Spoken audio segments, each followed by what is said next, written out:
Estamos na primeira aula desta nova matéria chamada Síntese do Novo Testamento. Repito, esta é a primeira aula desta nova matéria, Síntese do Novo Testamento. Hoje é quarta-feira, 6 de março de 2024, quarta-feira, 6 de março de 2024, curso básico em teologia, turma das quartas-feiras. Vamos lá, as apostilas chegaram aí nas Sim, mãos de vocês? Aleluia! Oh, meu Deus! Uster é outro negócio, sem menosprezar Martas Filhas, mas Uster é outro departamento. Se não chega em Uster, eu me demito, irmãos. Meu Deus! é. Mas é bom, graças a Deus que pelo menos eu nunca tive dificuldade com envio de correio aí para vocês, né? Pelo menos na região aí de vocês. Mas New Jersey, né, nós temos alguns alunos em New Jersey, uns 3 ou 4, e Martha's Vineyard é super problemático, super, não sei por que a razão dá esse sempre problema, é constante, é tanto em Martha's Vineyard como em Newark, New Jersey. Vamos então à nossa página introdutória, nossa página 4. Estamos fazendo uma viagem bem rápida, né, nos 27 livros do Novo Testamento. Vamos trabalhar com 6 aulas, né? 6 aulas para digerirmos bastante bem esta matéria. 6 aulas estaremos então trabalhando com essa matéria de síntese do Novo Testamento. Introdução, está lá na nossa apostila. Muitas pessoas não sabem, mas a Bíblia não é um único livro. Antes é uma coletânea de várias obras escritas em um longo espaço de tempo e por diversas pessoas. No entanto, para entender melhor a sua mensagem, uma das divisões que fazemos é entre o Antigo Testamento, a primeira parte da Bíblia, e a segunda parte que chamamos de Novo Testamento. Ele nos informa sobre a vida de Jesus e sobre as primeiras décadas da era cristã. O Novo Testamento possui 27 livros escritos por 9 autores, dentro de um espaço de, no máximo, 70 anos. Bem diferente, irmãos, o Antigo Testamento, né? Como vocês já devem ter observado, o Antigo Testamento abrange mais de 1000 anos de história. Ao contrário, o Novo Testamento é curtinho, em torno de 70 anos de história e com 9 autores. O principal evento do Novo Testamento, né? Está aqui na apostila. Por que dividimos a Bíblia exatamente entre Malaquias e Mateus? Qual o acontecimento definitivo que redefiniu a história? Resposta: essa aí todas nós sabemos. O nascimento de Jesus.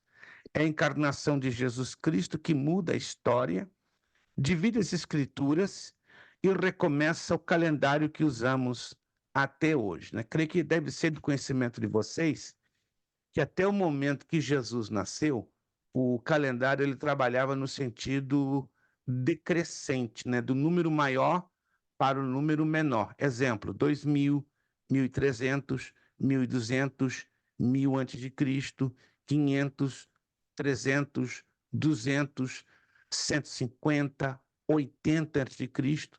Aí quando chega no momento do nascimento do Senhor Jesus, que é em torno do ano 4 antes de Cristo, o calendário muda, pum, para. E aí zera. E aí começa o ano 1. Muita gente pergunta, ué, não começou pelo ano 0? Não, começou pelo ano 1. Então, o nascimento de Cristo se deu em abril do ano 4, não é? Antes da era cristã. Ou alguns dizem antes de Cristo. E aí esta data, abril do ano 4, AC, muda para 1 antes de Cristo. Então, não vai para o 0, pula para 1.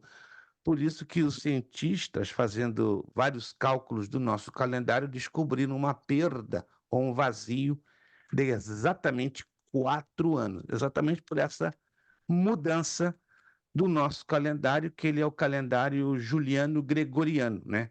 Juliano, por causa de Caio Júlio César, o general e cônsul romano, que em 50 antes de Cristo estabelece este calendário na base do movimento da Terra ao redor do Sol. E em 1587, o Papa Gregório XIV faz uma alteração desse calendário, por isso que tem esse nome, Juliano Gregoriano, que é o nosso calendário, o calendário que nós usamos.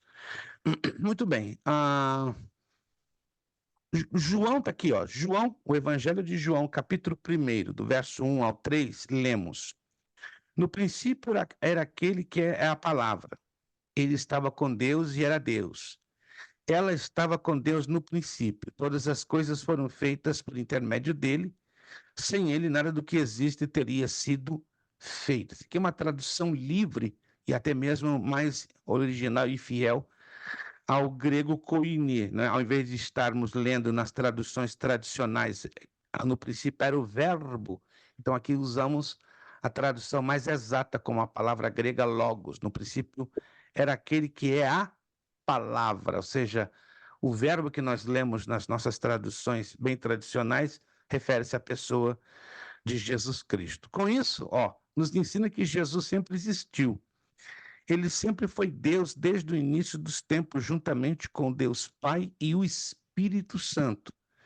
Ele não foi criado, mas é eterno e criou todas as coisas. Mas existe um momento em que Jesus entra na história e se revela a todos os homens. O apóstolo João afirma: aquele que a palavra tornou-se carne e viveu entre nós. Vimos a sua glória, glória como do unigênito vindo do Pai, cheio de graça e de verdade. Evangelho de João, capítulo 1, versículo 14. Então, o Novo Testamento é o lugar da Bíblia onde Jesus se encarna e passa a viver entre os homens. Ele não foi criado neste momento, apenas se revelou ao mundo para que pudéssemos vê-lo. Esta encarnação de Jesus, então, é o evento principal que inaugura a segunda parte da Bíblia e que vamos estudar neste curso ou nesta matéria. Isso é muito interessante. Então, temos que ter isso bem claro. Jesus Cristo, ele não nasceu, ele se encarnou. Porque para nascer, precisa ter um ponto de partida quanto à sua existência, que é o nosso caso, é o meu caso, é o caso do irmão Kleber, o caso da nossa irmã Isabel, o caso de todos nós seres humanos, né? Que houve um momento na história humana, no calendário humano, que cada um de nós passamos a existir. E essa existência foi decorrente ao quê? Ao fenômeno chamado nascimento. Jesus Cristo, ele nasceu no plano humano, só no plano humano, mas no plano completo da eternidade ele sempre existiu. Então a gente usa a expressão o nascimento de Jesus para identificá-lo no seu momento que ele entra na história humana, certo? Mas ele não teve nunca necessidade de nascer. Então ele se encarna, assume uma forma humana, uma forma física para exatamente participar da nossa história. Lá na página seguinte, os escritores do Novo Testamento. Apesar do Novo Testamento nos trazer informações e ensinos de Jesus, ele mesmo não nos deixou nenhum material escrito. Curioso, né? Melhor do que qualquer um dos escritores da Bíblia, Jesus teria toda a autoridade e toda, vamos dizer assim, toda a capacidade, por ser filho de Deus e Deus, de ter deixado registrado um livro que pudesse, digamos dizer, Evangelho segundo Jesus Cristo, mas ele não preferiu não fazê-lo. Muito interessante isso. Não sei se alguns de vocês já fizeram essa pergunta. Por que Jesus não deixou nada escrito? Haja visto que Paulo deixou 13 epístolas, Mateus deixou seu próprio evangelho, Marcos, Lucas e João. E por que não? Seria, olhando pelo lado técnico da coisa, bem mais justo que Jesus deixasse algo escrito, mas ele não deixou. Vamos lá, vamos entender por que disso. Os escritores foram inspirados pelo Espírito Santo para registrarem as suas experiências, impressões, os acontecimentos históricos e tudo aquilo que Deus desejou que fosse registrado. A maioria deles eram judeus, discípulos de Jesus, como, por exemplo, o apóstolo Pedro.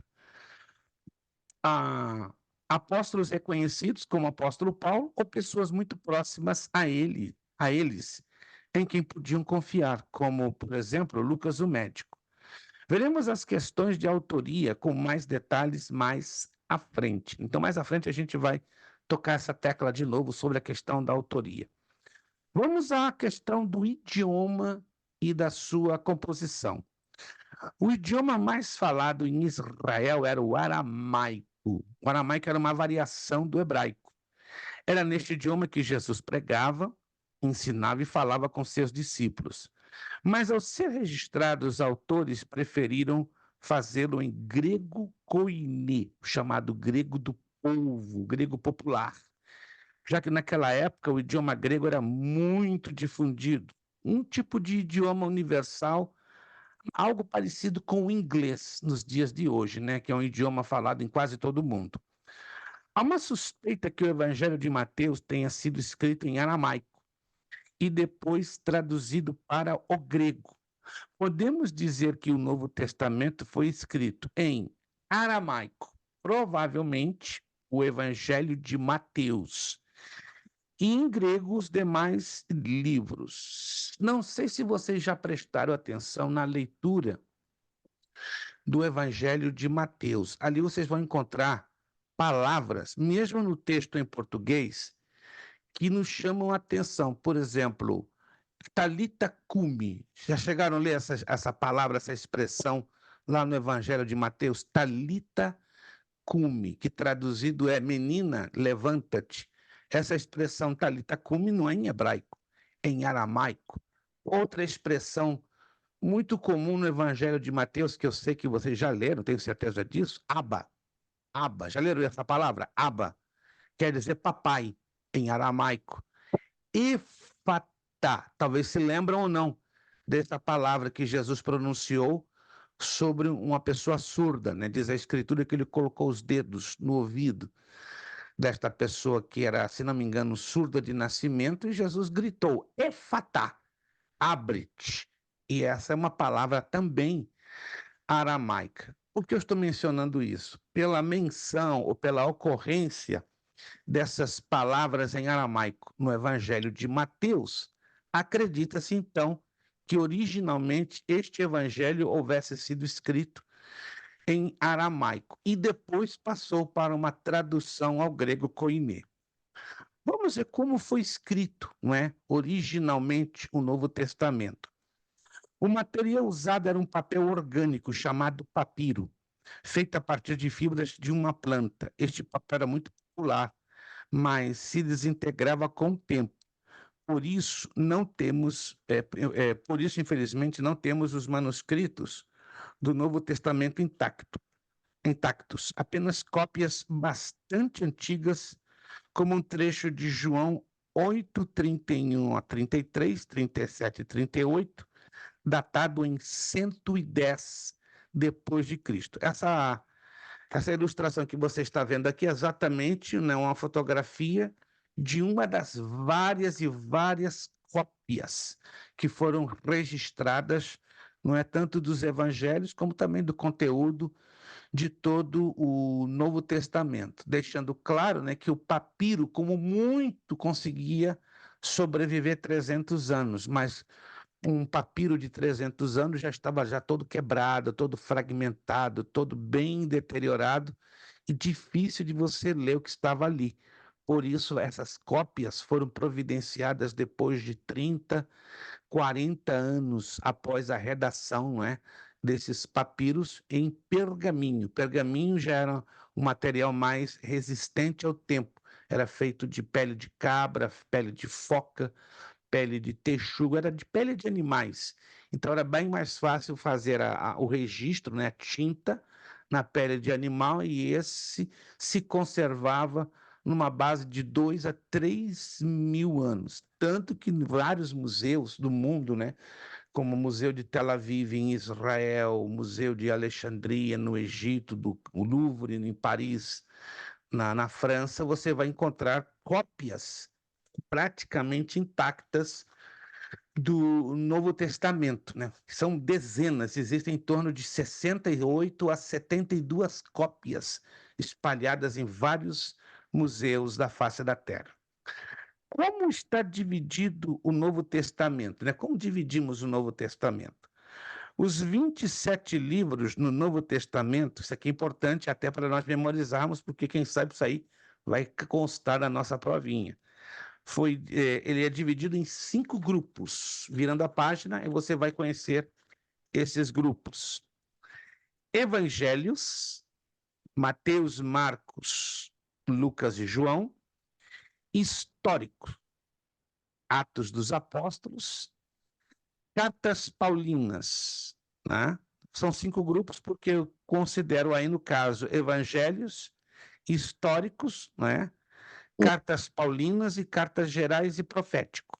Aí, por isso que eu considero 5 grupos. Aí nós temos realmente, perdão, temos, na verdade, 5, na verdade, as cartas são consideradas, para alguns, um grupo, mas, na verdade, elas têm que ser divididas em cartas paulinas, cartas gerais e proféticas. Temos evangelho, primeiro grupo, histórico, segundo grupo. As cartas paulinas, terceiro grupo.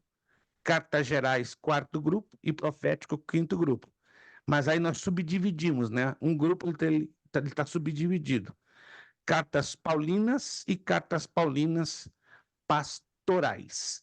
As cartas paulinas autênticas são Romanos, Gálatas, as 2 de Coríntios, Efésios, Colossenses, Filipenses e as 2 aos Tessalonicenses. As pastorais, por quê? Porque foram dirigidas a pessoas. Na verdade, é a pastores, ou com conteúdo pastoral. As 2 de Timóteo, Tito e Filemon. As cartas gerais não tinham endereço exato, não tinham endereço específico, eram cartas genéricas que abrangiam a Igreja de Cristo espalhada naquelas regiões, tanto da Ásia Menor como no sul da Europa. E essas cartas gerais são Hebreus, Tiago, as 2 de Pedro, as 3 de João e a Epístola ou Carta de Judas.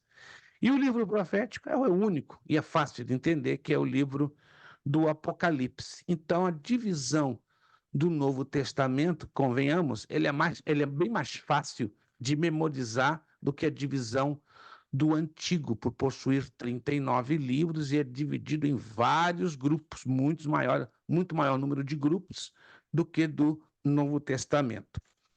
Agora, é importante a gente bater nessa teclazinha aqui, ó. O que acontece, historicamente falando, entre o último livro do Antigo Testamento e o primeiro livro do Novo? Alguém se lembra do último livro do Antigo Testamento? Vocês têm memória? Sem olhar no índice. Malaquias. Malaquias, perfeito. O irmão Malaquias, ele é bem lembrado, gente. Pensa num livro do Antigo Testamento, todo mundo se lembra, né? Malaquias 3:10. Falou em Malaquias 3:10, vem à mente o nosso irmão Malaquias. Então, Malaquias é o último livro do Antigo Testamento, e aí vem o primeiro livro do Novo Testamento, que é Mateus. Mas o que acontece exatamente nesse espaço de tempo entre Malaquias e Mateus? A teologia chama esse período, essa lacuna de tempo, como período intertestamentário, também é chamado de período interbíblico, também é chamado de silêncio profético. Por que silêncio profético? Porque Deus deixa de inspirar livros canônicos, ou seja, o Espírito Santo cessa de inspirar homens para continuarem escrevendo livros debaixo da autorização do próprio Deus. No período interbíblico ou intertestamentário, são escritos os livros apócrifos, que a Igreja Católica Romana os tem dentro das suas Bíblias, né? Como Tobit, Judite, os livros de Macabeus, Eclesiástico e etc. Vamos então entender isso aqui melhor. Para entender melhor a mensagem do Novo Testamento, é importante entender um pouco do contexto religioso e social daquela época. Como era o mundo onde Jesus nasceu? O que estava acontecendo? O tempo entre a última parte do Antigo Testamento e a aparição de Cristo é conhecido como período intertestamentário, isto é, entre os testamentos. Porque não houve nenhuma palavra profética inspirada por Deus durante esse período. Alguns o chamam de 400 anos de silêncio. Mas muitas coisas aconteceram neste tempo que prepararam o mundo para a chegada de Jesus. Foi um período turbulento, diga-se de passagem, muita agitação social, muita agitação histórica, porque o planeta, né, a sociedade da época estava sendo preparada para a chegada do Salvador.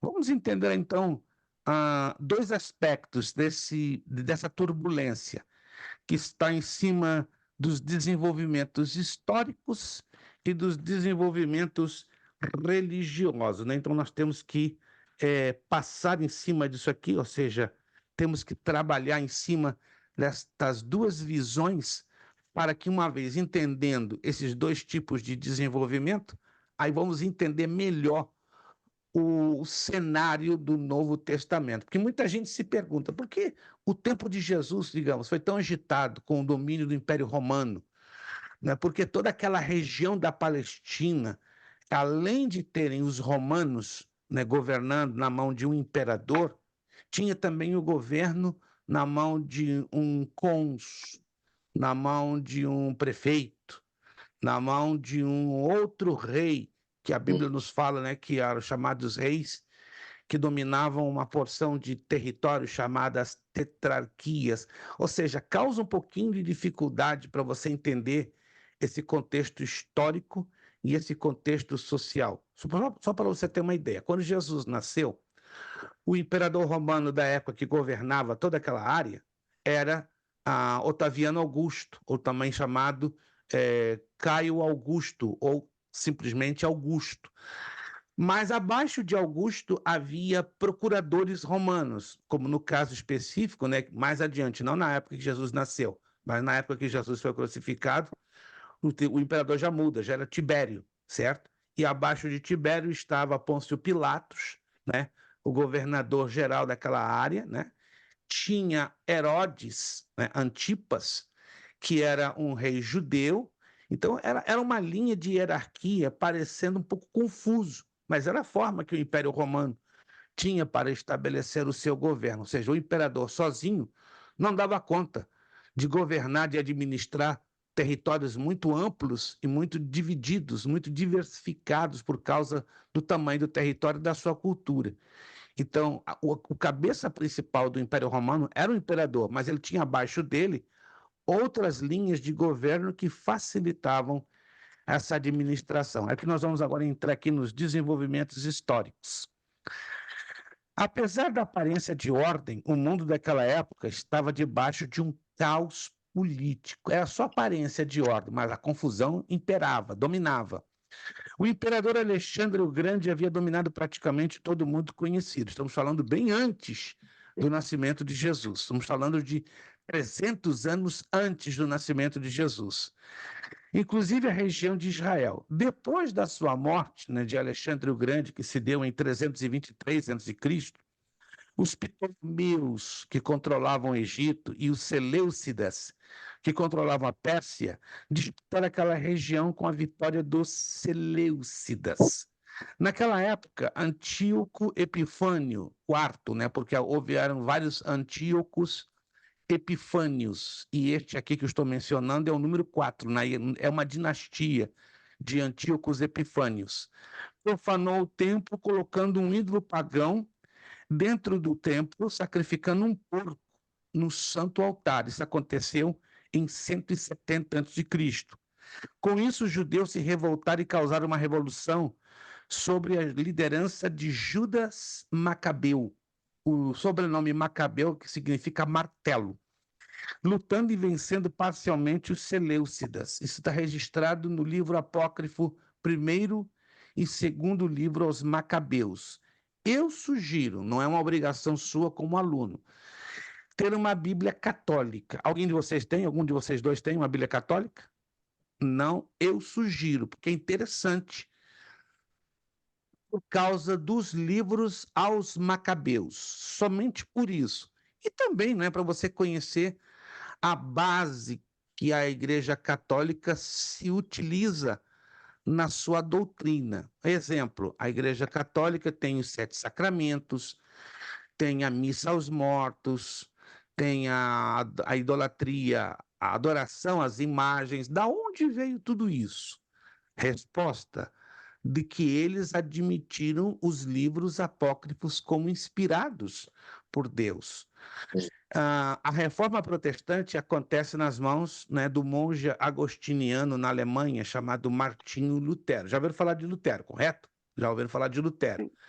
A reforma acontece em 1517, mas em 1546, quase 30 anos mais tarde, a Igreja Católica contra-ataca a reforma protestante com o chamado Concílio de Trento. Trento é uma cidadezinha ao norte da Itália, ali se reuniu um grupo de bispos e cardeais, padres e até o próprio Papa da época, para trabalharem com vários aspectos que poderiam ser contrários à reforma de Lutero.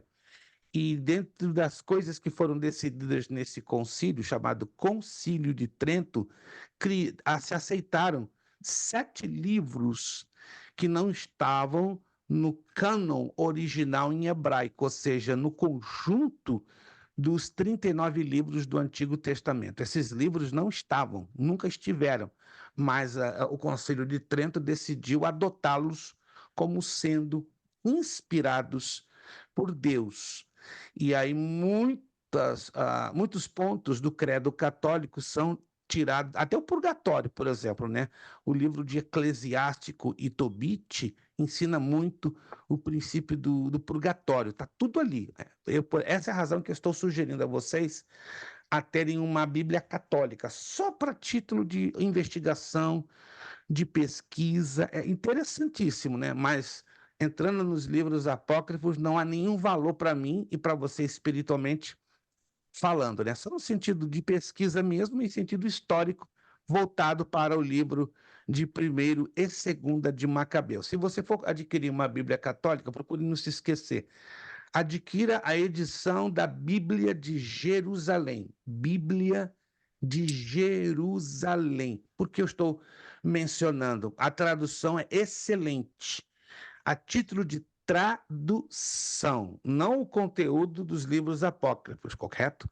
Mas a nível de tradução, a Bíblia de Jerusalém ela ganha das Bíblias evangélicas na tradução, somente na tradução, e aí você, claro, pela questão espiritual, você não vai considerar os 7 livros incluídos pela Igreja Católica, mas vai considerar a qualidade da tradução. Você coloca uma Ferreira de Almeida ao lado da Bíblia de Jerusalém, você, tira o chapéu, de muito boa, excelente o nível de tradução da Bíblia de Jerusalém. Então, um pouquinho cara, tem em torno de 40 a 50 dólares, mas é o tipo da coisa que você vai comprar para nunca mais voltar a repetir a comprar de novo, porque a qualidade é muito boa. Deixa eu só pegar aqui um pouquinho. O Kleber me inspirou, né? O Kleber foi tomar ali uma garrafinha de água e me detonou aqui do meu lado, né? Tudo que o Kleber faz parece que me detona aqui do meu lado. Eu faço tudo. A mim também. Olha lá.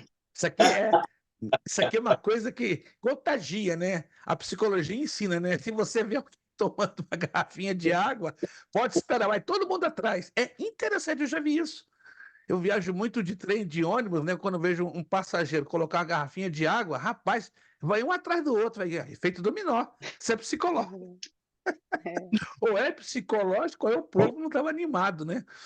Para tomar a garrafinha de água, para não ficar, digamos assim, para gerar aquele constrangimento. Sou eu que estou tomando a garrafinha de água, mas parece que o primeiro que toma iniciativa anima todo mundo a fazer isso. Em trem é muito interessante, chega a ser engraçado, né? Todo mundo em coro, todo mundo tomando água. Quando eu viajava muito de trem em Boston, era surpreendente, né? Você via 30, 40, 50 pessoas ao mesmo tempo lá com a garrafinha de água. Vamos embora, todo mundo. Mas teve que ser uma pessoa para tomar a iniciativa. Mas vamos lá.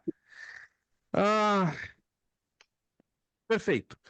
Por volta do ano de 164, né, já estávamos falando que os macabeus entraram aí para ganhar a revolta contra os Seleucidas, mas por volta do ano 164 a.C., os macabeus já haviam reconquistado Jerusalém.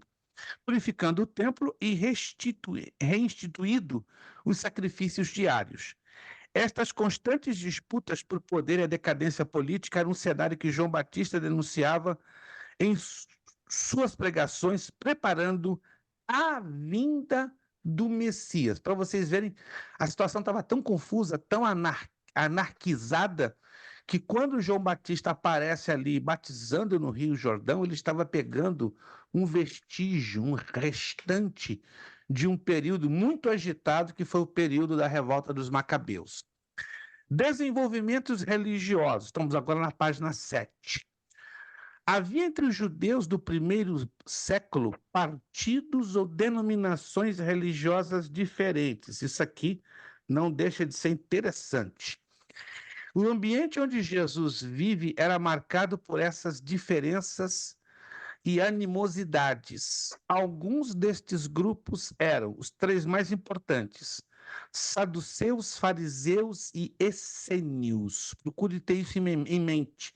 Estes eram os três mais importantes grupos religiosos da época de Jesus. Saduceus. O partido dos saduceus, provavelmente denominado assim por causa de Zadok, o sumo sacerdote, escolhido por Salomão, primeiro livro de Reis 2:35.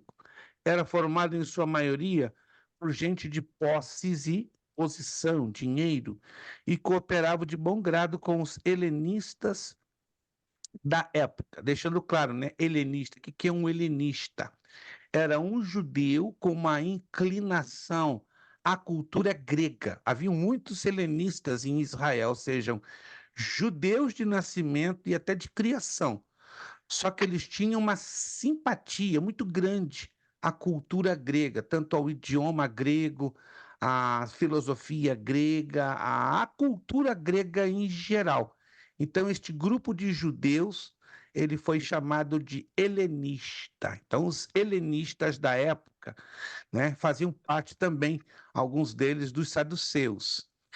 E estes helenistas controlavam o sacerdócio e o ritual do templo, ou seja, na verdade, os saduceus. Do Antigo Testamento, eles aceitavam apenas um Pentateuco, os 5 livros atribuídos a Moisés. Olha que interessante. Então, os saduceus não criam em todo o conteúdo do Antigo Testamento, dos 39, só acreditavam, só aceitavam 5. Outro fato estranho dos saduceus, eles negavam a doutrina da ressurreição, não acreditavam que poderia haver ressurreição. E não acreditavam na existência de anjos ou espíritos. Que povo complicado era esse? Bastante complicado. Eram religiosos, assim, bem pela metade, porque a crença deles era super limitada, porque alguém já chegou a dizer que eles eram tanto agnósticos. O que é uma pessoa agnóstica? É diferente do ateu. O ateu não acredita em nada, em Deus nada. E o agnóstico é aquele que acredita em coisas que lhe convêm. Então, isso aqui é um agnóstico. Ele tem uma crença numa fé, num Deus, entre aspas, diferentemente do ateu. O ateu não crê em absolutamente nada, mas no fundo, todo ateu crê em alguma coisa. Então, acaba sendo um agnóstico, ou seja, ele vai ter uma convicção sobre algo ou alguém. O ateu 100% não existe. Ainda estou ainda tô para ver alguém nascer para ser um ateu genuíno, porque o ateu genuíno não existem. Existem os agnósticos. Os agnósticos, sim, são de vários tipos. Mas vamos lá. Esses eram os saduceus e os fariseus, né? Nos dias de hoje, a garotada aí usa muito na linguagem, né? Deixa de ser fariseu. E eu tive um encontro com um fariseu na rua, olha, que a expressão fariseu, nos dias de hoje, se tornou uma expressão idiomática para qualificar que aquele camarada é um hipócrita, é um sem vergonha, é um falso, que eram características comuns, não é, dos fariseus. Esses dias um aluno, né, assim, não vou dizer em qual turma, né, assim, estamos aqui agora, em plena aula online, dizendo, pastor, eu estou sofrendo muito com um gadareno que está fazendo a minha vida impossível. Falei, repete. Pastor, estou sofrendo muito. Tem um gadareno lá na minha rua que está me fazendo a minha vida impossível. Gadareno na sua rua? Eu fiquei confuso. O que é isso? Gadareno? Ué, ressuscitou o Gadareno, o endemoniado? É isso mesmo, o cara que está me importunando, ele tem o espírito do Gadareno. Ai, fui entender. Oh, fui entender. Mas hoje a garotada está usando essa expressão, né? Não sei se alguém já conversou com você dizendo aí, aquele Gadareno ali está fazendo a minha vida um quadradinho.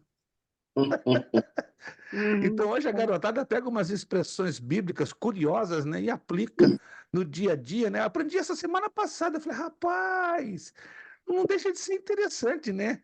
Chamar uma pessoa perturbada de gadareno, não, mas à luz da Bíblia, gadareno é mais do que perturbado, né? É uma pessoa realmente endemoniada. Então, aí eu mudei de ideia, não vou usar essa expressão, porque ela chega a ser um pouco ofensiva, dizendo, né?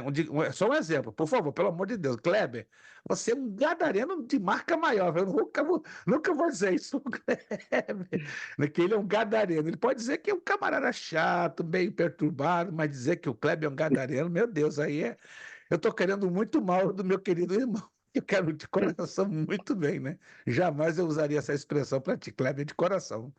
Por mais complicado que tu fosse, se não é, eu jamais usaria. Ei, deixa de ser gadareno.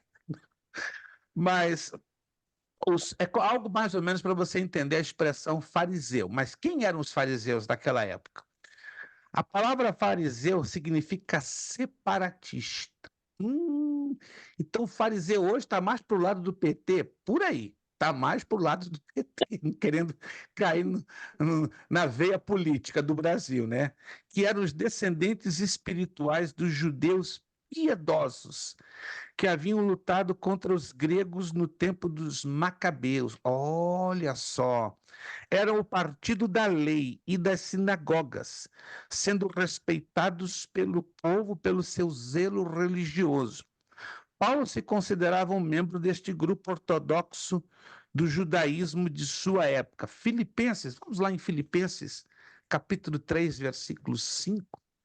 Interessante a gente conferir isso, que muita gente ouve, né? Ih, Paulo era fariseu. Mas onde está escrito isso? Filipenses, capítulo 3, versículo 5. Aí nós vamos entender a origem dessa abordagem. Livro ou carta aos Filipenses, capítulo 3, versículo 5. Circuncidado ao 8º dia, da linhagem de Israel, da tribo de Benjamim, hebreu de hebreus. Segundo a lei, fui fariseu. Olha só, anote aí, não esqueça.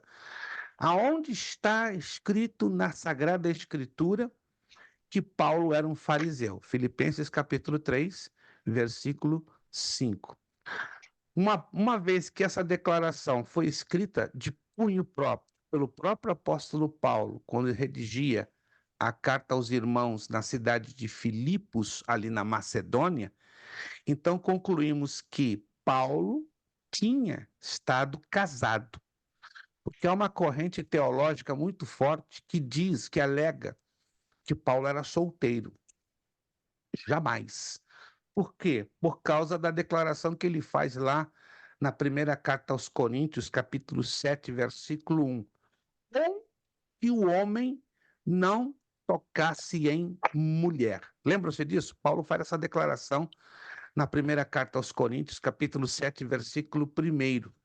E aí muitos se baseiam de forma incorreta que Paulo tinha sido completamente celibatário, ou praticante ao celibato, ou seja, não tinha se casado, não tinha tido relações sexuais. Mas está errado, porque Filipenses 3,5 já diz diferente. Diz que ele era fariseu.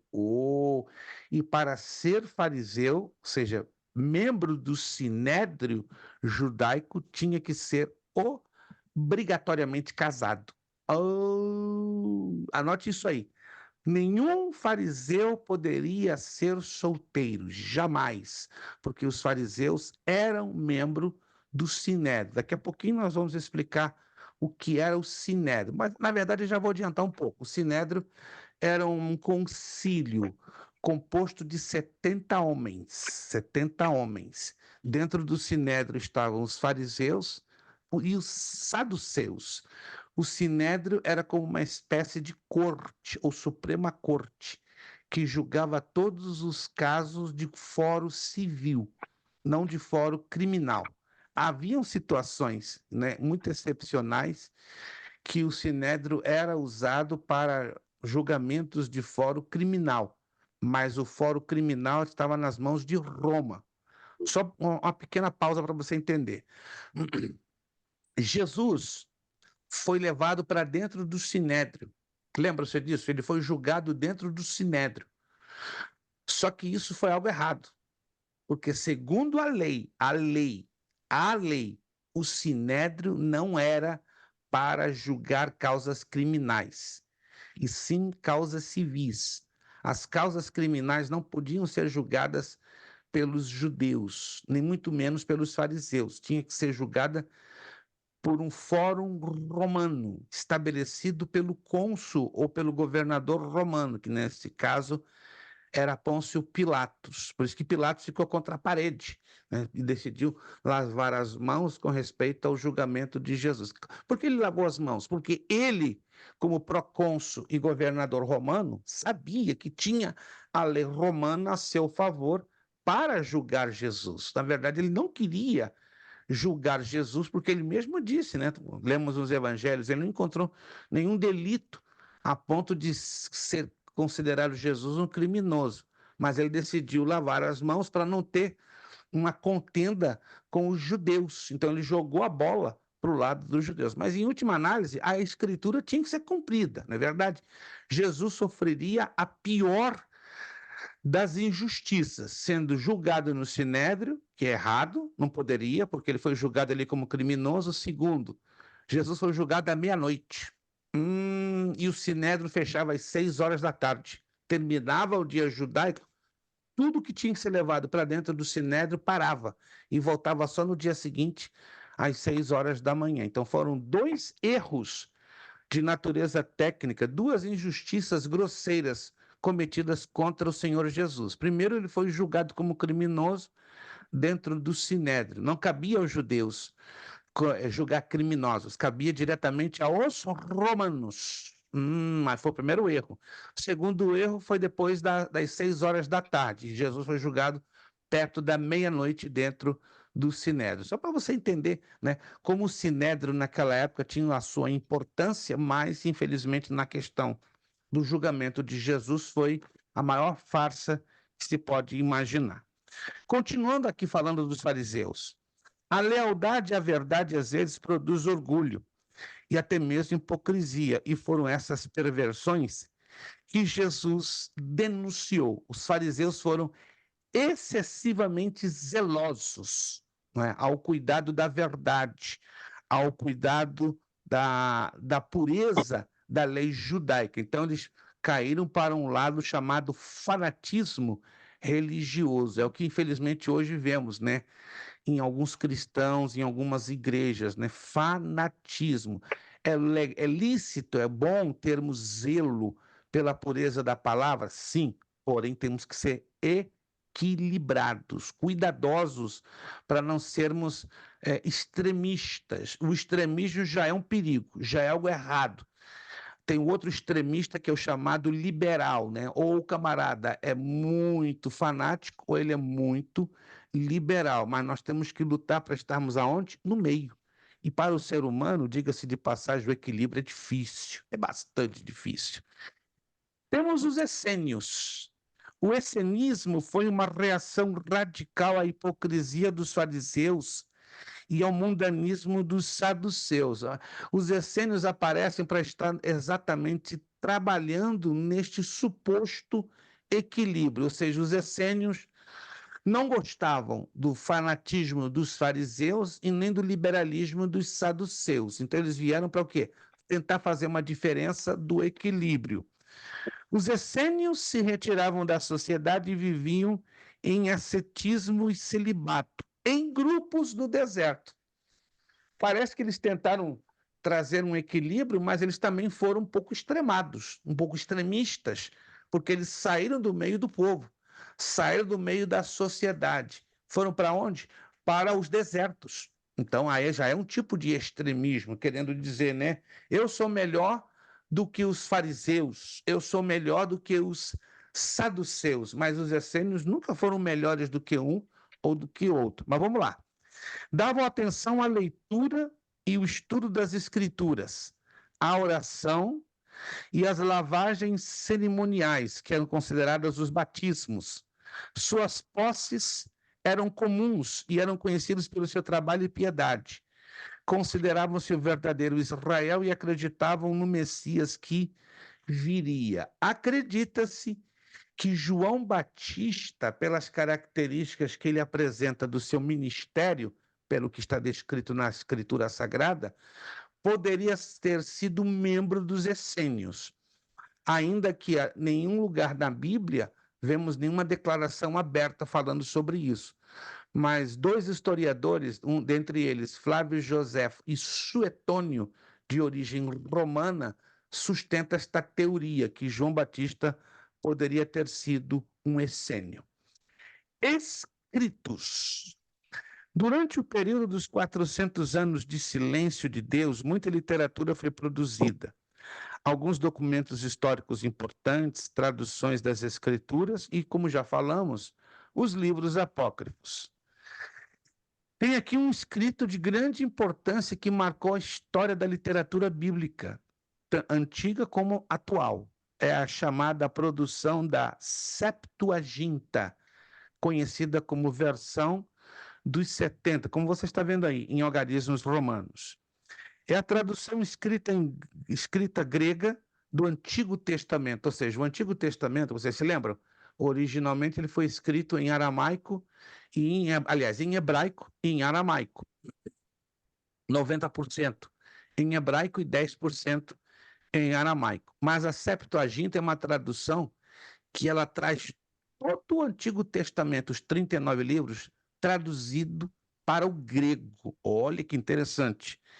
Esta tradução foi feita por 72 eruditos judeus entre os anos 300 e 200 antes de Cristo. Tomou cerca de um século para que essa tradução fosse elaborada.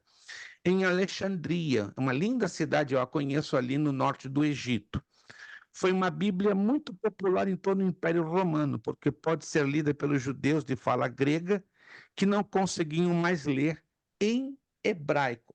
Então esta é a razão da Septuaginta ter sido uma produção do hebraico-aramaico para dentro do grego, por causa do problema da helenização na Palestina, ou seja, da grande influência da cultura grega por causa de Alexandre o Grande ali na nação de Israel. Daí a necessidade, claro, de uma tradução que satisfizesse as necessidades daquela época.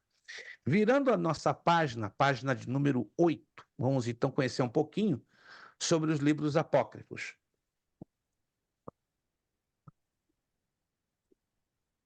Estes livros são chamados de deuterocanônicos.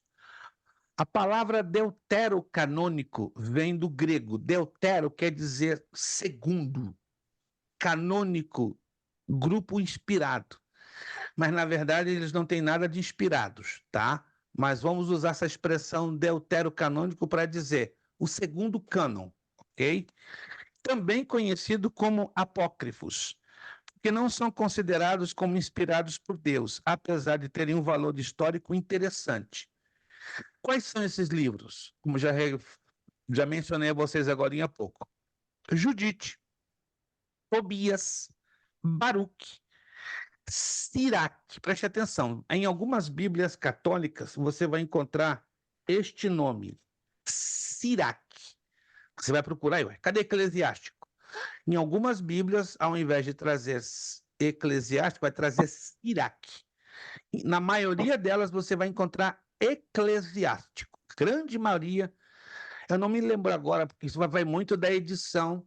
Eu tenho uma edição da Bíblia de Jerusalém que traz escrito Siraque, aí entre parênteses, Eclesiástico. Mas acredito que a Bíblia de Jerusalém ela tem esse formato, né? Ao invés de falar abertamente eclesiástico, traz Siraque, aí entre parênteses eclesiástico, ok? Depois de Siraque ou Eclesiástico vem Sabedoria de Salomão, que não tem nada a ver com Provérbios, ele até parece um pouquinho, com conteúdo de Provérbios, mas é chamado Sabedoria de Salomão, e os 2 livros de Macabeus, os 2 livros de Esdras, porque na nossa Bíblia judaica, a nossa Bíblia é de origem judaica, você vai encontrar Esdras e Neemias. Agora preste atenção, na Bíblia católica você vai encontrar Esdras e os 2 livros de Esdras. Que? Oh, Seria um total de 3 livros. O livro judaico ou hebraico de Esdras e os 2 livros de Esdras originalmente escritos em grego. Oh, dá uma pequena confusão. E você vê que o conteúdo é totalmente diferente, né? O livro canônico, ou seja, inspirado pelo Espírito Santo, chamado Esdras, e os 2 outros livros de Esdras, que são os chamados livros apócrifos. Temos adições ao livro de Esther. Escute essa, além de ter o livro de Esther normal, vai ter adições a Esther. Rapaz, seriam como 2 livros de Esther. Só que o segundo livro de Esther está no título, bem no título, no início, né? Adições ao livro de Esther. Também vai ter adições ao livro de Daniel. Eita, é muita adição para o meu gosto, é muita adição. Não, o livro de Daniel tem 12 capítulos, 12, mas o adição começa por onde? Pelo capítulo 13. Opa, e vai embora, 13, 14, 15, vamos embora. É super estranho. E ainda oração de Manassés. Ai, ai, ai, ai, ai.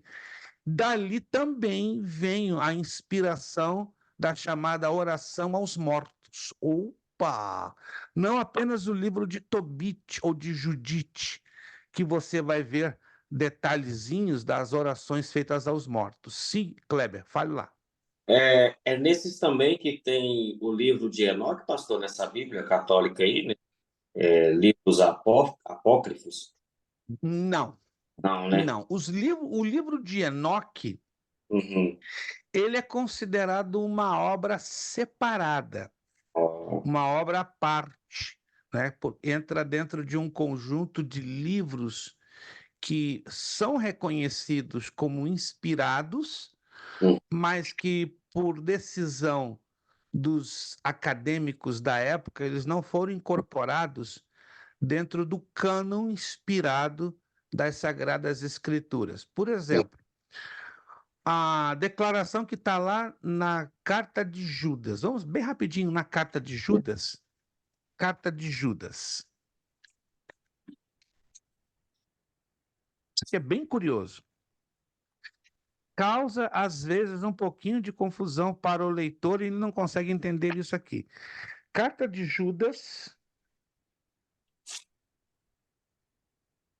versículo 14. Carta de Judas, versículo 14. Carta de Judas, versículo 14. Diz ali: E destes profetizou também Enoque, o 7º depois de Adão, dizendo: Eis que é vindo o Senhor com milhares de seus santos. Mas esse registro aqui, tome nota, olha que interessante, do versículo 14 de Judas, ele é um fragmento, um pedacinho do livro de Enoque. Sim, senhor, ele é um pedacinho, ele é um fragmento do livro de Enoque que o Espírito Santo decidiu lembrar a Judas e o fez partícipe ou participante desta carta que leva o seu nome. Agora, vamos partir de um princípio bem lógico. Isso é um princípio lógico, tá? Quando nós estudamos bibliologia, descobrimos isso. Para esse registro estar aqui dentro, num livro canônico, ou seja, inspirado pelo Espírito Santo, temos 2 razões. Primeira razão, é óbvio, é claro, é notório que o Espírito Santo inspirou e ordenou a Judas a usar esse fragmento e fazer parte dele dentro do livro de Judas, ou da carta a Judas. Segundo, o livro de Enoque ele é considerado um livro respeitável e preciso nos seus fatos. Não foi considerado canônico, mas preste atenção. Um livro não considerado canônico, vamos entender o que a palavra canônico significa: autorizado e inspirado pelo Espírito Santo. Um livro não canônico não significa necessariamente que ele seja um livro herético. Ele simplesmente não foi inspirado pelo Espírito Santo, mas contém fatos, em alguns deles, reais, como o livro de 1º e 2º Macabeus, que são livros apócrifos de cunho histórico, fatos que aconteceram de fato, não tem nenhuma dúvida. Agora, Tobias, Judite, são lendas baseadas no paganismo babilônico e persa. Ali vamos encontrar um conteúdo herético enorme, violento. Alguém está me entendendo aqui? Violento. Você lê aqueles livros ali, você fica arrepiado. Você vê até magia negra, magia branca, vê coisa assim pesada, pesada mesmo, dentro do livro de Tobias e de Judite, embora também não inspirados pelo Espírito Santo, ou seja, apócrifos. Mas o livro de Enoque, curiosamente, ainda que não seja um livro inspirado, ele é um livro que traz o quê? Certo calibre de credibilidade, tanto que ele foi autorizado da parte do Espírito Santo a Judas fazer a menção desse trechinho. O livro de Enoque é interessante, irmão Kleber. Se o irmão tem interesse em tê-lo, pode se conseguir no Amazon também. Até parece que tem de graça em um site, eu não me lembro aonde, em PDF. Ele é bem interessante mesmo. Ele traz fatos ligados a Enoque, né? Aquele que foi transladado aos céus. A fonte, a origem deste livro provavelmente foram os midianitas, né? Que foi o povo com quem Moisés conviveu depois que ele assassinou aquele egípcio. Aí ele fugiu para Midian e acredita-se que ali em Midian, né, acreditam, já é um fato, né? Moisés escreve o livro de Jó, perto de 1520 a.C. E acredita-se que o livro de Enoque poderia ter sido escrito ali em Midian, por causa das características gramaticais internas do livro. E que em Midian era muito comum um midianita saber da história do arrebatamento de Enoque. Não muito comum entre os hebreus, mas muito comum ao conhecimento dos midianitas, né? É uma curiosidade sobre o livro de Enoque. Valeria a pena o irmão ou a irmã querendo adquirir, né, só para conhecer o pano de fundo histórico e até mesmo cultural do livro de Enoque. Vamos lá, então? Rolos do Mar Morto. São antigos manuscritos judaicos encontrados na década de 1950, para ser mais exato, em 1947, em cavernas no deserto de Corã, próximo ao Mar Morto, isso no sul de Israel. Muitos desses rolos e fragmentos já têm mais de 2.000 anos, remontando ao período antes do nascimento de Jesus. A sua importância é grande, pois revela muitas práticas e crenças dos essênios e também porque comprovam a legitimidade de vários textos do Antigo Testamento, que alguns acreditavam ter sido alterados, como o rolo de Isaías. Com os novos descobrimentos, comprovou-se que os textos encontrados coincidiam com os originais, ou seja, os rolos de Qumran, eles facilitaram uma melhor retradução do conteúdo do Antigo Testamento, e em particular o livro do profeta Isaías. O livro do profeta Isaías sofre uma boa melhora na tradução, não somente Isaías, mas os livros de todos os profetas do Antigo Testamento. Nós vamos apresentar nos slides alguma coisa falando sobre os rolos do Qumran. O ambiente do Novo Testamento, né? Nós já falamos alguma coisinha lá atrás, mencionando os fariseus, os saduceus e os essênios.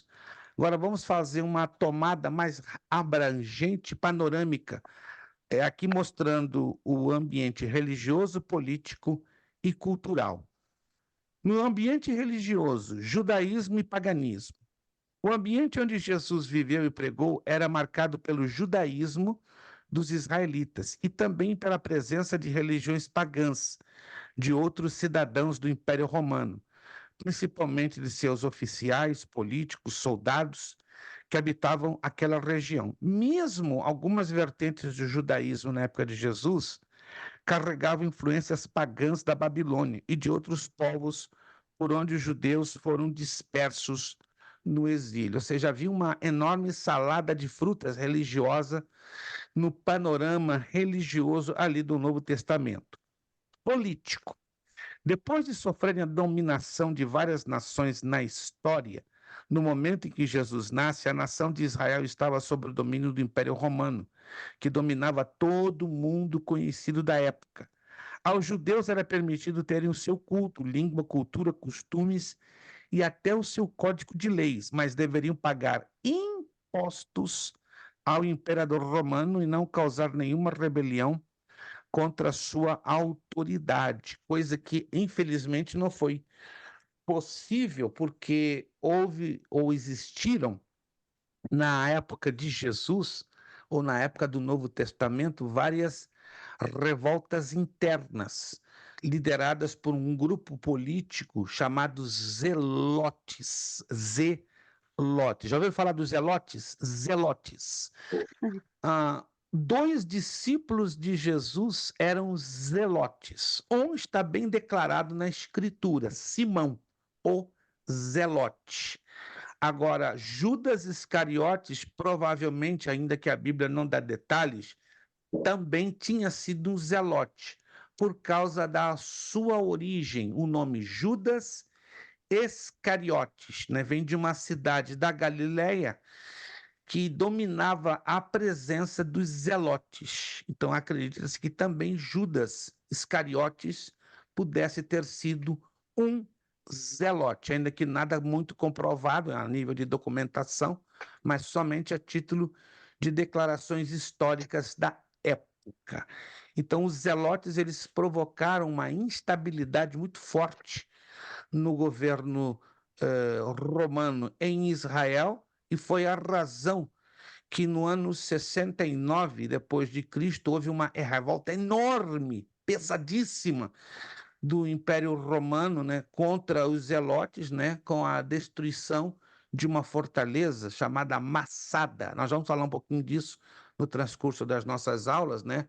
Uma fortaleza que está até hoje ali como um sítio arqueológico e de visitação pública, né? É muito importante quando alguém vai a Israel conhecer as ruínas de Massada, né? Um complexo residencial, tem uma fortaleza tremenda, né? Que os zelotes se prepararam ali para resistirem contra os romanos. E eles fizeram um pacto de morte, né, entre eles, né, que nenhum romano colocaria a mão em cima deles. Então, antes que os romanos chegassem lá e os matassem, porque eles seriam crucificados, eles cometeriam um suicídio coletivo. E eles cometeram, foram 323 pessoas que se suicidaram antes que os romanos chegassem ali e colocassem as mãos neles. Se mataram crianças, jovens, adolescentes, velhos, mulheres grávidas. Foi uma tragédia, uma tragédia. E depois, com a tomada de Massada, meses depois, o general romano Tito sitia por mais de 2 meses, ou seja, cerca por mais de 2 meses, a cidade de Jerusalém, completando a profecia que Jesus mesmo disse, né? Não ficará pedra sobre pedra. Então, o templo ele é totalmente destruído, derrubado, todos os seus alicerces arrancados, a cidade de Jerusalém é queimada, certo? E os judeus são espalhados por toda a face da terra. Isso seria o mês de setembro do ano 70 depois de Cristo. Aí começa um fenômeno cultural e político na história de Israel chamada diáspora, ou seja, o espalhamento de todos os judeus na face da terra. Ou seja, o panorama político do Novo Testamento estava em ebulição, em grandíssima agitação. Outro detalhe aqui sobre o pagar impostos. Você se lembra? A Bíblia menciona esses funcionários que trabalhavam para o Império Romano como coletores de impostos. Como a Bíblia chama eles? Lembram-se? A Bíblia dá um nome a estes homens que eram funcionários do Império Romano, eram judeus, olha o problema, eram judeus empregados pelo Império Romano com o objetivo de coletar impostos, de pegar o imposto do povo e transferi-lo para as arcas, né, do Império Romano. Como a Bíblia chama esses homens? Lembram-se? Não lembro não, pastor. Deu branco no Kleber. Mãe Isabel consegue te lembrar? Não é Zaqueu César, não, né? Zaqueu era um deles. Zaqueu. Zaqueu era o quê? Segundo a Bíblia, era um funcionário, era um coletor de impostos. Mateus também. Como a Bíblia dá o nome a eles? Irmãos, deu um brancão mesmo, né? Deu Deu um um apagão branco, bonito. pastor. Publicanos. Publicano. Anote aí, publicanos. Eram os coletores de impostos. Detalhe, eram judeus trabalhando para o Império Romano, para colher impostos. Agora, imagine a bronca, o ódio, a raiva que os judeus tinham dos publicanos. Não era para menos. Eles tinham os publicanos como quem? Traidores. Toma vergonha na tua cara, Mateus, digamos assim. Você é gente, você é nosso sangue, você é judeu e está trabalhando para quem? Para os opressores da nossa nação, para os romanos, está arrancando o imposto do nosso povo. Consegue imaginar o ódio que o povo tinha pelos publicanos? Era violento. Não eram romanos que colhiam impostos dos judeus, eram judeus que colhiam impostos dos próprios judeus. Isso foi tomado como altíssima traição.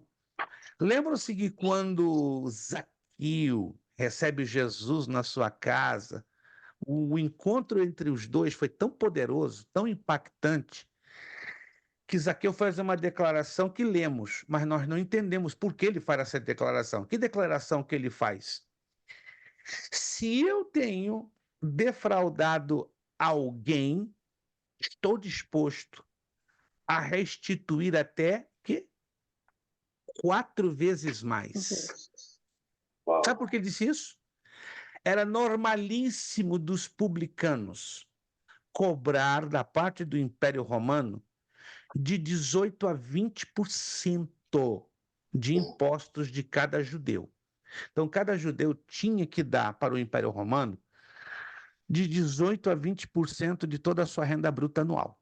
Digamos que o judeu ganhava durante um ano, digamos, conseguia ter um ganho de $60.000. Desses $60.000 tinha que dar para o Império Romano de 18 a 20%. O publicano levava 12% em geral dessa fatia, dessa mordida, mas o publicano achava pouco. Não, só 12%? O que ele fazia? Ele cobrava do povo, em nome do Império Romano, não 20%, cobrava 80%. Meu Deus. 80%. 4 vezes o valor. Então, o publicano ele trazia para o seu bolso 80% do ganho de uma família, e não 20%. Estão me acompanhando? Digamos que o camarada fez $60.000 por ano, só a título para você entender em valores atuais. Ele tinha que dar para os coletores de impostos, para os publicanos, 20%. Só que os coletores de impostos chegaram à conclusão, é pouco, vou pedir 80%. Claro que na hora do a prestação de contas, os publicanos eram obrigados a dar os 20% ao Império Romano, mas eles já levavam uma fatia bem grossa, que retinham 60%. Por isso que eles se tornaram milionários e, por outro lado, odiados pelo povo, porque isso foi sendo descoberto aos poucos. Espera aí, Não são 20%, porque está me cobrando 80%.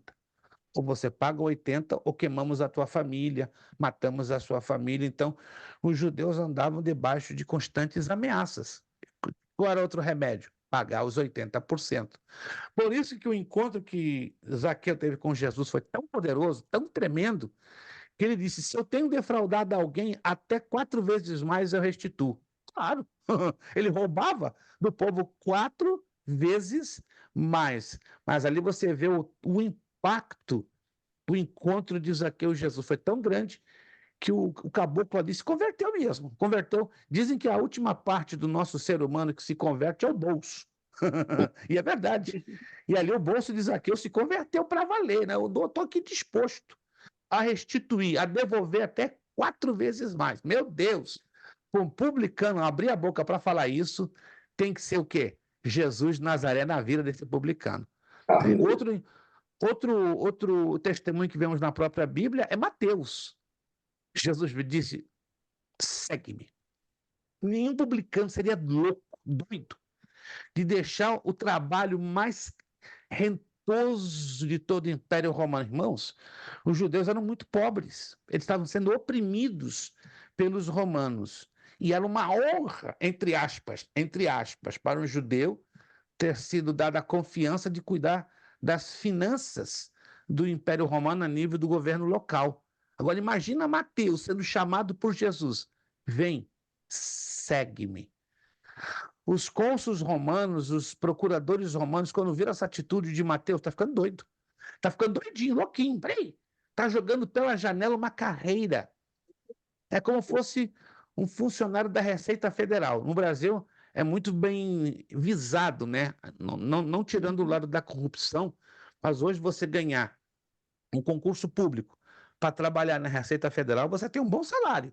Seria como você jogar pela janela uma carreira que estaria fazendo dentro da Receita Federal. Foi o que Mateus fez. Ele estava fazendo carreira dentro da Receita Federal romana, e aí, diante do chamado de Jesus, ele decide: não, largo tudo, deixo tudo para seguir o Mestre. Então, são 2 exemplos de publicanos que foram impactados, né, pela presença do Senhor Jesus.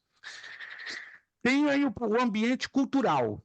A influência cultural era do helenismo. Já falamos sobre o helenismo, que significa influência grega. Apesar de domínio político ser romano, o idioma e a filosofia grega já haviam dominado o mundo ocidental e influenciaram muito o ambiente do Novo Testamento. Então, temos aí o ambiente religioso, pelo judaísmo e pelo paganismo, o político, não é, que estava uma turbulência generalizada, e a influência cultural, por causa do helenismo. Vou fazer um rápido resuminho aqui nos nossos slides. Isto. Vamos lá? Bem rápido.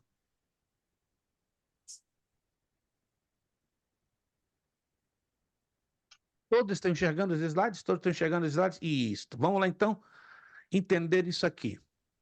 A palavra testamento vem de uma palavra grega de ascetic, quer dizer aliança, pacto ou a última vontade de uma pessoa que deve vigorar depois de sua morte. Hebreus 9,16 nos diz: pois onde há testamento, necessário é que intervenha a morte do testador. Hebreus capítulo 9, versículo 16. Deus profetizou por Jeremias no Novo Testamento: estão chegando os dias, declara o Senhor, quando farei uma nova aliança, está lá em vermelho e sublinhado, com a comunidade de Israel e com a comunidade de Judá. Jeremias 31, 31. Jesus firmou um novo pacto. Este cálice é a nova aliança no meu sangue, derramado em favor de vocês. Lucas 22, 20. Os apóstolos foram enviados a anunciar o novo pacto. Ele nos capacitou para sermos ministros de uma nova aliança, não da letra, mas do Espírito, pois a letra mata, mas o Espírito vivifica. 2 Coríntios 3:6. Cristo é o mediador de uma nova aliança para que os que são chamados recebam a promessa da herança eterna, visto que ele morreu como resgate pelas transgressões cometidas sobre a primeira aliança. Hebreus capítulo 9, versículo número 15. Os apóstolos ensinaram, chamando nova essa aliança. Ele tornou antiquada a primeira, e o que se torna antiquado e envelhecido está a ponto de desaparecer. Hebreus capítulo 8, versículo 13. Então, para vocês entenderem que essa expressão nova aliança está ligada diretamente ao Novo Testamento. Vamos lá. Contexto histórico, já falamos alguma coisa. Temos que olhar um pouco para o Antigo Testamento, lá para trás. 1.500 anos de história, acontecimentos desde a criação até o retorno do cativeiro babilônico. Já falamos sobre o período intertestamentário, fatos ocorridos durante o intervalo de anos entre o Antigo e o Novo Testamento. É a visão de Daniel, né? Sobretudo no sonho da estátua que Nabucodonosor teve, dizendo que a cabeça de ouro falava do Império Babilônico, as partes de prata, o Império Medo-Persa, as partes de bronze, o Império Grego, e as partes de ferro ligadas ao Império Romano. O Novo Testamento é o espaço de tempo onde eventos ocorridos durante o intervalo do nascimento de Cristo até o último registro apostólico no livro do Apocalipse. Aqui, de novo, uma visão do sonho da estátua de Nabucodonosor, né, com as suas respectivas partes, e cada parte ligada a um império que passou pela história universal. Período intertestamentário, vale a pena a gente olhar um pouquinho para trás também, se lembrar disso aqui, ó. Babilônia, ano 605 a.C., foi a política de cativeiro da parte de Nabucodonosor. O cativeiro babilônico não aconteceu numa só entrada. Existiram 3 levas de escravos para a Babilônia, em um período de 70 anos de cativeiro.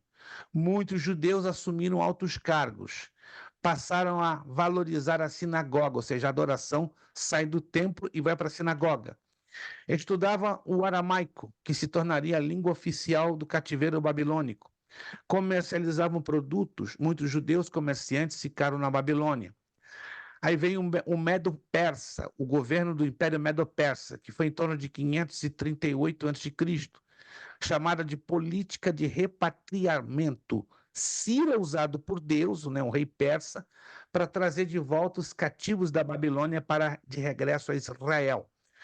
Em 535 a.C., com Zorobabel, que lidera a reconstrução do segundo templo.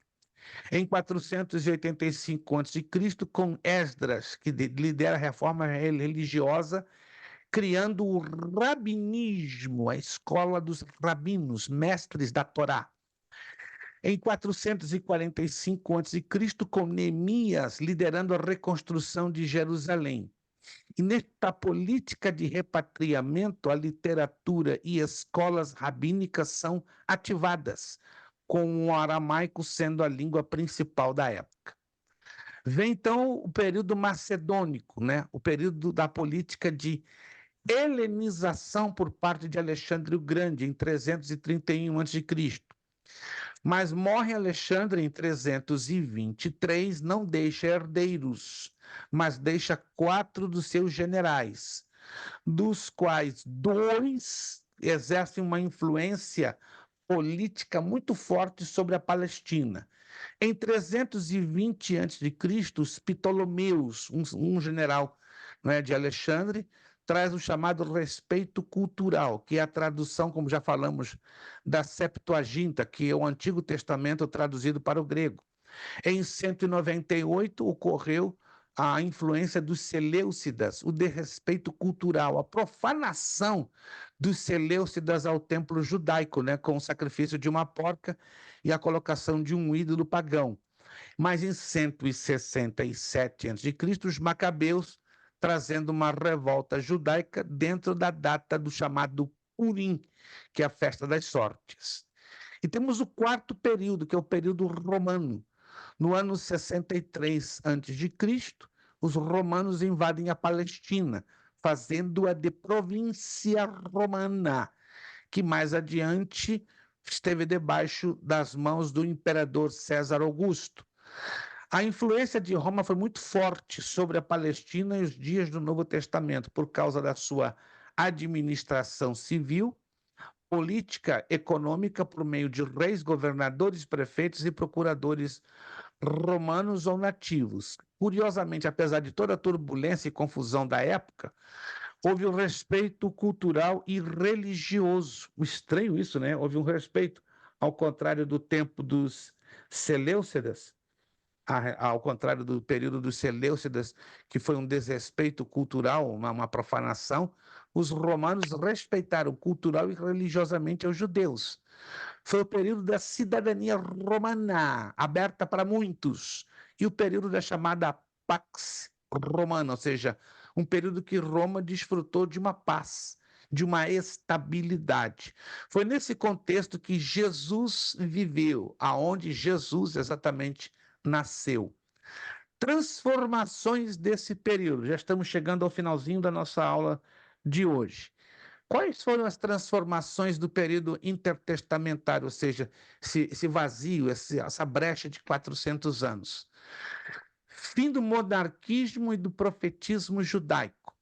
O aramaico substituiu o hebraico. O comércio foi introduzido à economia agrícola. Judeus e samaritanos se separam etnicamente, como raça, eles quebram os paus, os pratos, na verdade. O helenismo ameaçava o judaísmo, ou seja, a influência da cultura grega se tornou muito forte contra a religião judaica. O sacerdócio se tornou a fonte central do poder político, ou seja, o sacerdócio já estava vivendo um alto período de corrupção. A formação de partidos, seitas, pró e contra a helenização, a entrada de uma dinastia de governantes sobre a Palestina, denominado pelos Herodes, a dinastia de Herodes, em contraposição com Roma, e o estudo da lei e interpretações rabínicas. Contexto político. Bom, eu não vou entrar em maiores detalhes, mas aqui é uma listinha dos imperadores de Roma que dominaram o tempo do Novo Testamento. Augusto foi o primeiro, entre 27 a.C. a 14. Os fatos bíblicos, o recenseamento está lá em Lucas capítulo 2, o nascimento de Jesus e o infanticídio, a morte dos inocentes gerado por Herodes o Grande. O segundo imperador romano, Tibério, que governou de 14 a 37 depois de Cristo. Aí entra Lucas capítulo 3. Ali vemos um período do ministério de Jesus. No governo de Tibério foi o início da era apostólica e da era da igreja. Depois de Tibério vem Calígula, de 37 a 41 depois de Cristo. Quais foram os fatos do Novo Testamento que entraram no governo de Calígula? A perseguição da igreja pelos judeus, o martírio de Estevão e a conversão de Saulo. Cláudio, de 41 a 54 depois de Cristo. Quais foram os fatos bíblicos do Novo Testamento? A expulsão de muitos judeus de Roma, a redação das cartas e dos evangelhos e o concílio de Jerusalém. Nero foi esse sanguinário imperador romano e grande perseguidor da igreja. Foi de 54 a 68 depois de Cristo, seu governo. Os fatos do Novo Testamento, perseguição da igreja de Roma e o martírio dos apóstolos Pedro e Paulo. Aconteceu no governo de Nero, ou por ordem de Nero. Depois de Nero vem Vespasiano, que governa de 69 a 79. Foi o período da destruição de Jerusalém e da diáspora, o espalhamento da nação judaica por todo o mundo. Saltamos aí como dois imperadores, ou um imperador, e entra Domiciano, que foi de 81 a 96 depois de Cristo. Quais foram os fatos do Novo Testamento que envolveram o governo de Domiciano? A perseguição da igreja de Roma, a prisão de João Evangelista na ilha de Patmos e a revelação a João do livro do Apocalipse. Nós vamos fechar agora. Isso aqui é uma confusão tremenda, né? Enquanto isso, na Palestina, como é que está a situação da Palestina? A dinastia de Herodes. A Bíblia nos mostra vários Herodes. O problema é a gente separar e identificá-los. Vamos lá. Herodes o Grande, rei da Judéia, governou de 37 a 4 a.C. Quem era ele na luz da Bíblia? Era invejoso, violento e assassino. Fez aliança com Roma. Foi o responsável pela reconstrução, remodelação do segundo templo, todo de mármore. E foi o responsável pela matança dos inocentes, o chamado infanticídio em Belém, de acordo com Mateus 2,16. Depois vem o seu filho, Herodes Antipas, tetrarca da Galiléia e Pérea. Governou de 4 a.C. a 39 depois de Cristo. À luz da Bíblia, quem era ele? Era violento e vingativo, Lucas 3:9. Jesus o chamou de raposa, Lucas 13:32. Teve um adultério com Herodias de Felipe, com a sua cunhada, no caso, Mateus 14:3. Mandou decapitar João Batista, Mateus 14:10. Recebeu Jesus para ser julgado, Lucas 23:7. Depois vem Herodes Filipe, tetrarca de Itureia e Traconites, seu irmão, né? Seu irmão Filipe, a quem ele havia roubado a sua esposa. De 4 a.C. a 34 depois de Cristo. Veja que quase no mesmo período os dois governaram paralelamente. Só que Herodes Antipas governou Galileia e Pérea, e Filipe a tetrarquia de Itureia e Traconites. Que confusão. Mas Filipe foi pacífico e foi traído pelo seu irmão Antipas, de acordo com Mateus 14:3. Herodes Arquelau. Quem era Herodes Arquelau? Foi o etnarca da Judéia, Samaria e Idumeia. Governou de 4 a.C. a 6 depois de Cristo. Foi violentíssimo esse Herodes Arquelau. E no governo dele, Jesus de Nazaré, Jesus retorna para Nazaré, de acordo com Mateus 2:22. Fechando aqui, ó. Pôncio Pilatos, prefeito da Judéia, foi de 26 a 36 depois de Cristo. Julgou, condenou Jesus ao açoite e à crucificação. Depois nós temos Herodes Agripa I, rei da Judéia e de toda a Palestina. Foi de 37 a 44 depois de Cristo. Olha só, matou Tiago, a espada, Atos 12:2. Prendeu a Pedro, Atos 2:3. Recebia culto, Atos 12:22. E esse aqui, ó, que foi comido de bichos. Já leram na Bíblia? Que esse Herodes foi comido de bichos? Esse foi ele, Herodes Agripa I, de acordo com Atos 12:23. Herodes Agripa II, rei da Judeia e Palestina, governou de 50 ao ano 100 depois de Cristo. Ouviu o depoimento de Paulo, Atos 26:1, aconselhou Festo sobre Paulo, Atos 26:32, apoiou Roma na revolta judaica que levou à destruição do templo por Tito, em 70 depois de Cristo. Herodes Agripa II teve 2 bons governadores, Félix, que governou de 52 a 60, e Festo, de 60 a 62. Está lá o registro deles em Atos 24:3 e Atos 24:27. Por hoje nós paramos aqui. É muita informação, mas para você entender que o momento que Jesus chega, o conteúdo histórico, religioso, social e cultural da época estava tumultuadíssimo. E a partir daí que se desenvolve toda a trama, se a gente pode dizer assim, na qual são escritos os 27 livros do Novo Testamento. Na próxima aula, nós continuamos aqui.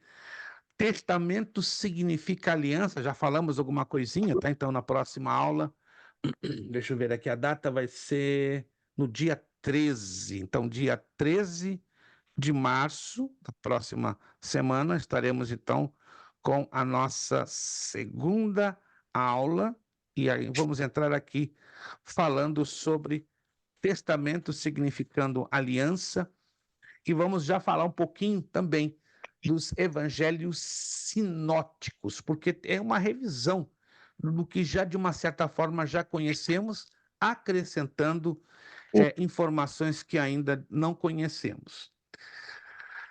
Exercícios para nós corrigirmos na próxima aula. Exercícios, isso mesmo. Vocês vão fazer, por favor, lá no finalzinho, tá lá os exercícios gerais. Esses exercícios gerais, que é assinalar com X a alternativa correta, tem 25 questões, mas vocês não vão precisar fazer as 25. Vão fazer da metade, da número 1 a número 13. Anote aí. Então, da número 1 a número 13. Vamos corrigir na próxima aula, da número 1 a número 13. Seria lá no finalzinho. Depois, na aula posterior, a gente continua, né, fazendo a correção até o finalzinho. Não são muitos exercícios, mas vão dar as condições que levaremos a fechá-la com a nossa prova. Então, anotado então, as 2 primeiras páginas que vão envolver da questão número 1, que está dizendo ali, Mateus, também chamado Levi, e terminando com a questão número 13, a carta de Paulo aos Filipenses. Perfeito? Dúvidas, perguntas, colocações, reclamações? Fale agora, ou se cale e fique quietinho até a próxima aula. Que pena que a Angélica não está, né? Porque a irmã Angélica, como diz a Bíblia, é a chamada inquiridor desses séculos, né? É a que mais pergunta, graças a Deus, né? Se não tiver, não estou dizendo que o Kleber não seja gente boa, nem a irmã Isabel, não se trata disso, é que vocês são mais quietinhos, né? A irmã Angélica que dá, digamos, a borbulha, eu costumo dizer, é o aluno borbulhante, é o É sparkling verdade. student, né? Ela é o espírito, vamos ser sinceros, não menosprezando nem a irmã Isabel, nem o irmão Kleber, mas a irmã Angélica é o espírito da turma, né? Quando ela não está como hoje, o negócio fica muito parado, muito quieto, fica estranho, gente. É. Vocês verem que o temperamento da pessoa faz uma tremenda diferença. Não estou dizendo que vocês não sejam especiais e nem sejam uma benção. Vocês são uma benção, mas não tem jeito, né? A turma sempre tem aquele que traz aquela borbulha, né? Aquela efervescência natural para trazer ânimo, para trazer alegria, para trazer, enfim, a motivação que precisamos, né? Porque eu acredito que vocês passaram um dia de trabalho, um dia bem puxado, né, para encarar uma aula, para me aguentar, meu Deus, tem que ter um aluno borbulha para trazer um pouco de relaxamento, né? E graças a Deus a irmã Angélica, né, como cada turma, na nossa turma de terça-feira nós temos 4 irmãs angélicas É que estão mesmo? ali borbulhando com força, né? Então não tem como você dormir na turma da terça-feira, né? É adrenalina do princípio ao fim. Mas é bem, estamos sentindo a falta da nossa irmã, ela vai assistir esse vídeo, né? Irmã Angélica, a senhora faz uma falta tremenda, como qualquer outro dos irmãos aqui, tremenda, porque a senhora é a borbulha, né, do nosso grupo, graças a Deus. Meus agradecimentos ao irmão Kleber, à irmã Isabel, né? A gente vai estar na próxima semana aqui de volta, e até lá, se Deus quiser, eu já terei então já liberado as notas. Estejam orando em favor da minha saúde, né, que está tendo umas pequenas agitações, mas tudo no controle de Deus. No meu controle não tá nada, não tem nada no meu controle, mas graças a Deus que está tudo no controle de Deus. O importante é que Deus está controlando tudo, né? Todas as dificuldades e agitações que costumamos ter, né? E tudo vai dar certo, a gente vai fechar isso com vitória no poderoso nome de Jesus. Vamos agradecer a Deus com uma palavra de oração. Próxima aula estaremos aqui, se Deus quiser, na quarta-feira, dia 13. Amanhã, por favor, que se puderem se lembrar, estou viajando cedo, estou indo para Los Angeles, Califórnia, para trazer um seminário, a parte número 2, Seminário de Seitas e Heresias. Estaremos ali com uma igreja na Califórnia, na verdade com 3 igrejas, né? Trazendo a ministração da palavra. São todos hispanos, mexicanos, guatemaltecos, salvadorenhos. Vai ser um bom número de irmãos que estaremos ali alcançando com este seminário de seitas e heresias. Estamos viajando amanhã por causa do fuso horário e sexta, sábado, domingo e segunda estaremos ali ministrando na área da cidade de Los Angeles. Ore então por nós, para que o Senhor guarde a nossa entrada e a nossa saída, como também possa abençoar esse seminário e as igrejas hispanas que estarão ali reunidas no nome de Jesus. Vamos então falar com Deus. Te agradecemos, a Deus, por esta aula, te agradecemos pela tua palavra que foi avaliada, que foi conhecida dentro desse aspecto tão importante da história e da formação do Novo Testamento. Continua nos ajudando a entrar na profundidade da tua Escritura e a entender a importância que temos no Novo Testamento, no contexto da história e do contexto da Bíblia Sagrada. Senhor, muito obrigado pela vida do meu irmão Kleber, da minha irmã Isabel, pela vida da nossa irmã Angélica, continuamos a insistir que a tua bênção possa trazer saúde, restauração plena e completa à tua serva que no dia de hoje não pôde estar conosco. Abençoa ela, seu esposo, irmão Leandro, seus filhos, toda a sua casa, com abundância de paz e de saúde, em o nome do Senhor Jesus Cristo. Dá-nos um restante de noite abençoados, uma restante de semana com muita bênção e ajuda-nos a termos, ó Deus, uma viagem abençoada ali para a Califórnia na manhã, bem cedinho, no dia de amanhã. Ajuda-nos nesses compromissos que temos assumido com aquelas igrejas. Ser conosco nos dá saúde, graça, fortaleza e unção fresca dos altos céus. Muito obrigado por esta turma da quarta-feira, que cremos que ainda vai ter um número abençoado, bonito, de alunos aqui no online, para a tua honra e para a tua glória. Nos despedimos agradecidos por tudo, em o nome de Jesus. Amém. Nosso lema: seriedade, Seriedade, compromisso, compromisso, disciplina. disciplina, Seriedade, seriedade, compromisso, disciplina. disciplina, Seriedade, compromisso, compromisso, disciplina. É disciplina. necessário que ele cresça e que eu diminua. É necessário que ele cresça e que eu diminua. É necessário que ele cresça e que eu diminua. E a Deus damos o quê? A honra, a glória e o poder. Muito obrigado. Uma excelente noite, uma excelente semana para vocês, ó. Beijão no coração de cada um de vocês, a paz do Senhor. Próxima quarta, dia 13, estamos aqui agarradinhos, se Deus quiser. Que Deus os abençoe. Muito obrigado a todos vocês. Paz do Senhor. Paz, pastor.